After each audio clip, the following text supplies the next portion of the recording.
আসসালামু আলাইকুম প্রিয় এইচএসসি ২৬ পরীক্ষা শেষ, প্র্যাকটিক্যাল বাকি। বাট এই প্র্যাকটিক্যাল সময়ে তোমাকে কিন্তু অনেকটা এগিয়ে থাকতে হবে, কারণ সময় কিন্তু খুব বেশি নাই। অলরেডি ঢাকা ভার্সিটির অ্যাডমিশন টেস্টের ঘোষণা দিয়েছে ১২ই ডিসেম্বর। তো মেডিকেল বরাবরই আগে হয়, যদি আগে হয় তাহলে তো বুঝতেই পারছো নভেম্বরের লাস্ট উইক বা ডিসেম্বরের ফার্স্ট উইক হওয়ার কথা। তো সেক্ষেত্রে কিন্তু তুমি মেডিকেল ভর্তি পরীক্ষার জন্য প্রস্তুতি ৩ মাসও ঠিকঠাক পাচ্ছ না। তো এ কারণে তোমাকে এই যে আজকে পরীক্ষা শেষ হলো, আজকের পর থেকেই অফলাইনে দেখবা যে প্রায় ১৫ আগস্টের পরে, অর্থাৎ তোমার প্র্যাকটিক্যালের পরে কিন্তু ক্লাস শুরু হবে। কিন্তু এই ১৫-১৬টা দিন প্র্যাকটিক্যালের পেছনেই শুধু সময় নষ্ট যদি করো তাহলে কিন্তু অনেকটাই তুমি পিছিয়ে পড়ে যাবা। এই সময়টা তুমি কি করবা, আর ওভারঅল মেডিকেল ভর্তির একটা পূর্ণাঙ্গ গাইডলাইন আমি তোমাদেরকে দিচ্ছি। আমি তোমাদের ডক্টর ফাহাদ ভাইয়া। প্রথমে আসি, মেডিকেল ভর্তি পরীক্ষায় 5টা সাবজেক্ট সম্প্রতি মেন্টাল অ্যাবিলিটি যোগ হয়েছে।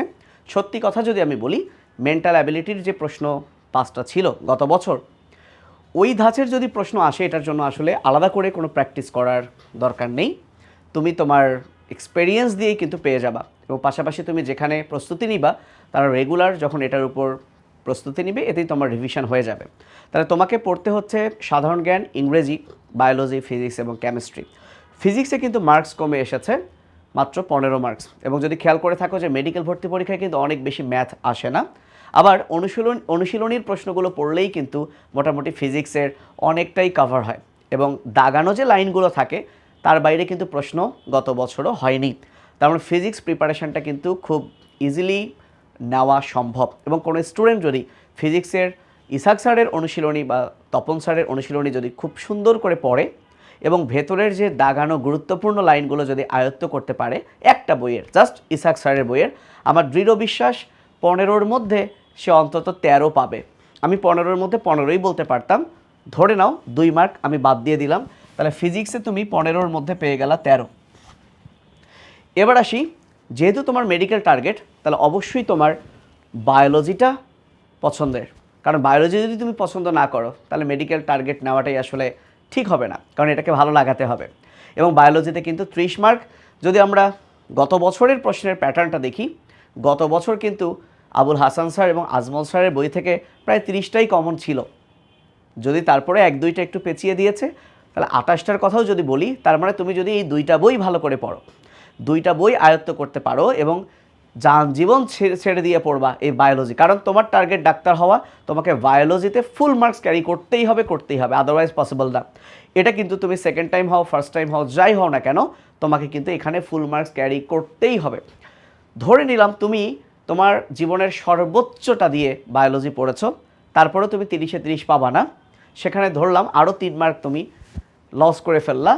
তাহলে খুব ভালো প্রিপারেশন যদি তুমি বায়োলজিতে নাও, তুমি 27। জাস্ট এই 2টা সাবজেক্টে যদি তুমি এই মার্কটা অ্যাচিভ করতে পারো। এবার আসো কেমিস্ট্রি। কেমিস্ট্রিতে 20 মার্ক না 25 মার্ক, কেমিস্ট্রিতে 25 মার্ক। সো এই যে 25 মার্কের মধ্যে ধরে নিলাম তোমার পরীক্ষা বা প্রস্তুতি মোটামুটি ছিল, তুমি 18 পেয়েছো, আমি 7 মার্ক বাদ দিলাম। কেমিস্ট্রির পরীক্ষায় আমি 7 মার্ক বাদ দিলাম, তুমি পেয়েছো 18। খেয়াল করে দেখো, এই যে মেন্টাল অ্যাবিলিটি যে 5টা প্রশ্ন থাকবে, এটা যে কোনো লেভেলে তুমি বসলে হয়তোবা তুমি 3টা বা 4টা কিন্তু পেয়ে যাবা। সো মেন্টাল অ্যাবিলিটি থেকে ধরলাম তুমি কোনো পড়াশোনা না করলেও 3টা পেয়ে যাবা। আমি যদি এইটার যোগফল করি, এখানে কিন্তু ছিল 15, 30, এখানে ছিল 25, এখানে ছিল 5, তাহলে মোট 25, 5, 30, 30, 60, 70, 75। 75 মার্কের মধ্যে তুমি যদি এখানে কত হচ্ছে দেখো, 18, 19, 20, 21, 7, 28, 38, 48, 49, 50, 51, 10, 61। তুমি যদি বাবা এই 61টা মার্ক এখান থেকে নিতে পারো, তোমার হাতে এখনও বাকি আছে 25 মার্ক। এবং দেখো, এইটা কিন্তু আমি খুব বেশি মার্কস ধরি নাই, কারণ তুমি এই 2টা সাবজেক্ট খুবই ভালো করে পড়বা। ধরো কেমিস্ট্রি তোমার ভালো হচ্ছে না, আমি 7 মার্ক কিন্তু এখানে বাদ দিয়েছি। এখন আসো ইংরেজি এবং জিকে। গত বছরের আমি যদি জিকে প্রশ্নের কথা বলি, যদিও জিকে বাংলাদেশ এবং আন্তর্জাতিক অ্যাড হয়েছে, গত বছর আন্তর্জাতিক থেকে একটা প্রশ্ন হয়েছে। তাহলে আন্তর্জাতিকে খুব বেশি ফোকাস করার দরকার নাই, ফোকাস করবা বাংলাদেশের ইতিহাস থেকে প্রশ্ন হয়েছে, বাংলাদেশের সাম্প্রতিক থেকে প্রশ্ন হয়েছে।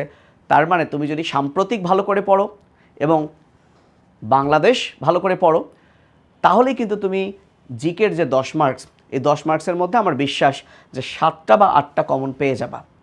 এবং কোন টপিকগুলো পড়তে হবে আলাদা করে আমরা জিকে নিয়ে একটা গাইডলাইন দিব, ইংলিশের কোন টপিকগুলো পড়তে হবে সেটা নিয়েও কিন্তু আমরা একটা গাইডলাইন দিব। তাহলে জিকেটা কিন্তু তোমার একটা ট্রাম্প কার্ড বা গেম চেঞ্জার। তাহলে জিকে তোমাকে পারতেই হবে, তুমি কখনোই আশা করো না যে জিকে ইংলিশ বাদ দিয়ে তুমি চান্স পাবা, কারণ জিকে ইংলিশ বাদ দিয়ে এইখানে কিন্তু আমি প্রায় হাইয়েস্ট মার্ক ধরছি অনেকটাই, কারণ যতই ভালো করুক 1-2টা ভুল হয়ে যায়। আর কেমিস্ট্রিতে একটু কম ধরেছি, তো 61 মার্কে কিন্তু কখনোই চান্স হবে না, হবে না। তাহলে জিকেতে তোমাকে অন্তত 10-এর মধ্যে 6 পেতে হবে, জিকেতে অন্তত 10-এর মধ্যে 6 পেতে হবে, 10-এর মধ্যে তোমাকে 6 পেতেই হবে। এবং এই 6 তুমি পাবা যদি তুমি তোমার নর্মাল যে সেন্সটা থাকে, তুমি যদি ডেইলি তোমার প্রিপারেশন স্টার্ট করার পর থেকে প্রতিদিনের যে কারেন্ট অ্যাফেয়ার্সগুলো যদি পড়ো এবং গুরুত্বপূর্ণ তথ্যগুলো মেমোরাইজ করো, তাহলেই কিন্তু 10-এর মধ্যে 6 পাওয়া সম্ভব। ঠিক আছে, এখন বাকি থাকলো ইংরেজি। ইংরেজিতে যেটা হয় 15-এর মধ্যে প্রায় 3 থেকে 5টা প্রশ্ন ভোকাবুলারি টাইপের আসে, সেটা হতে পারে সিনোনিম, অ্যান্টোনিম, অ্যাপ্রোপ্রিয়েট প্রিপোজিশন, ঠিক আছে, স্পেলিং, এরকম ভোকাব টাইপের থেকেই প্রায় 5টা প্রশ্ন বা আরও বেশি আসতে পারে। আর বাকিগুলো কিন্তু গ্রামার থেকে আসে, যে গ্রামার কিন্তু তুমি অনেক দিন যাবত পড়ে আসছো, শুধু দরকার হচ্ছে এই সময়টার মধ্যে সেটা একবার ঝালাই করে নেওয়া, একবার প্র্যাকটিস করে নেওয়া। এবং তুমি যদি তোমার ইংলিশের যদি একটুও বেসিক ভালো থাকে এবং তুমি যদি ভোকাব পার্টটা নাও পড়ো, দেখা যায় তোমার ইন্টারমিডিয়েটের নলেজ দিয়ে 15-এর মধ্যে, ইন্টারমিডিয়েটের নলেজ দিয়ে 15-এর মধ্যে কিন্তু তুমি 9 পাবা। মানে তুমি যদি ইংরেজি নাও পড়ো 9, 8 থেকে 9 পাবা। আর যদি একটু ভালো করে এটা পড়ো তাহলে তোমার এটা কিন্তু 10-11 চলে যেতে পারে। আমি 15-15 বলবা না যে পারবা। সো 15-15 অনেকেই পাবে, কিন্তু আমি যদি ওভারঅল একটা জেনারেল কথা বলি তাহলে দেখা গেল 9টাকে তুমি 11 পর্যন্ত নিয়ে যেতে পারো একটু ভালো প্রিপারেশন নিয়ে। আর ওভারঅল যদি তোমার ইংরেজিতে একটু বেসিক থাকে, ইন্টারের নলেজ থাকে, ইন্টারে যদি তুমি ভালো করে আসলে ইংলিশে A+ পাও, তাহলে দেখবা যে তুমি 15-এর মধ্যে 9 বা 8 পাচ্ছ। তো আমি ধরলাম 9 পেলে, তাহলে 9 আর 6 কত হলো ভাইয়া? 15। এবং তুমি খেয়াল করো এই 61 আর 15 মিলে কিন্তু হয় 76। এবং এই 76 মার্ক যদি আসলে তুমি পারো তাহলে তোমার কিন্তু একটা মেডিকেলে চান্স হচ্ছে, কারণ মেডিকেলে চান্স পেতে গেলে মিনিমাম তোমাকে 75-এর উপরে পেতে হবে, কখনো কখনো 75-এও কিন্তু চান্স হয় না। তো দেখো আমি কিন্তু অনেক কিছু কমায় ধরছি, ইংলিশে 6 বাদ দিয়েছি, জিকেতে 4 বাদ দিয়েছি, ভালো প্রিপারেশন নেওয়ার পরও বাদ দিয়েছি। তাহলে তোমাকে অবশ্যই কী করতে হবে? এই মার্কটা অ্যাচিভ করতে হবে। কেমিস্ট্রিতে তো আমি প্রায় কত মার্ক? 7 মার্ক বাদ দিলাম।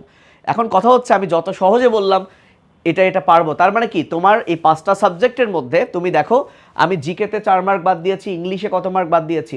6 মার্ক বাদ দিয়েছি, কেমিস্ট্রিতে 8 মার্ক বাদ দিয়েছি, ইভেন মেন্টাল অ্যাবিলিটিতেও 2 মার্ক বাদ দিয়েছি।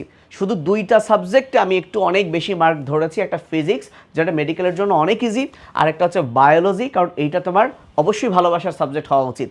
তাহলে এই 2টা সাবজেক্ট যদি তুমি খুব কোপায় পড়ো, আর কেমিস্ট্রি যদি তুমি যে কোচিংয়ে ভর্তি হবা সেই কোচিংয়ের সাথে গতানুগতিক পড়ো এবং একটা ভালো মার্কস ক্যারি করো, যেগুলো ভুল করছো সেগুলো যদি রেগুলার প্র্যাকটিস করো, ইনশাআল্লাহ আমি যে এটা দিলাম এটার চেয়েও তুমি আরও ভালো মার্কস পাবা। তাহলে এখানে একটা জিনিস মাথায় রাখো, খুব ভালো করে অন্তত 2টা সাবজেক্ট পড়তে হবে, ট্রাই করতে হবে এই 2টা সাবজেক্টের যাতে আমার ফুল মার্কসটা অ্যাচিভ হয়।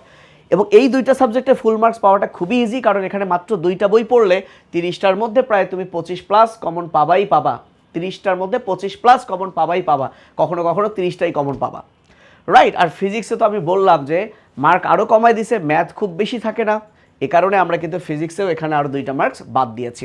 তো আশা করি তোমরা বুঝতে পেরেছো যে মেডিকেলে চান্স পাওয়া, তাহলে কথা হচ্ছে সবাই তো তাহলে চান্স পেতো, আসলে সিট অল্প এবং আমরা ওই পরীক্ষার হলের যে নার্ভাসনেস এটা কিন্তু আমাদেরকে কি করে, এটা আমাদেরকে কিন্তু ওই জায়গায় পাড়া জিনিসগুলো কিন্তু ভুল করতে সাহায্য করে। এবং এই বেশি ভুল করার কারণেই কিন্তু চান্স হয় না। যারা সেকেন্ড টাইম হয়েছে তুমি তাদেরকে জিজ্ঞেস করে দেখো ভাইয়া, তারা কিন্তু এমন কিছু জিনিস ভুল করেছে সেটা কিন্তু তারা পড়েছে, জাস্ট তাড়াহুড়ো ভয়ের কারণে তারা ভুল করেছে। এই জন্য এটা একটা যুদ্ধ, এখানে মানসিকভাবে তোমাকে ঠিক থাকতে হবে। এবং আমরা কিন্তু এসিএস মেডিকেল ব্যাচ অনলাইনে শুরু করতে যাচ্ছি, এবং এই প্রথম এসিএস মেডিকেল ব্যাচ অনলাইনে এই 5,000 টাকার কোর্সের সাথে অফলাইন অ্যাসিভ এক্সামের রুটিন কিন্তু সেম থাকছে। তার মানে কোনো স্টুডেন্ট অফলাইনে যদি ভর্তি হয় এসিএস অনলাইন মেডিকেল ব্যাচে থাকলে তার জন্য অফলাইনে কিন্তু 6,000 টাকা, ওভারঅল 7,000 টাকা। তার মানে দেখো অনলাইনে 5, অফলাইনে কত 6, এই 11,000 টাকা দিয়ে সে কমপ্লিট একটা মেডিকেল প্রস্তুতি নিতে পারবে।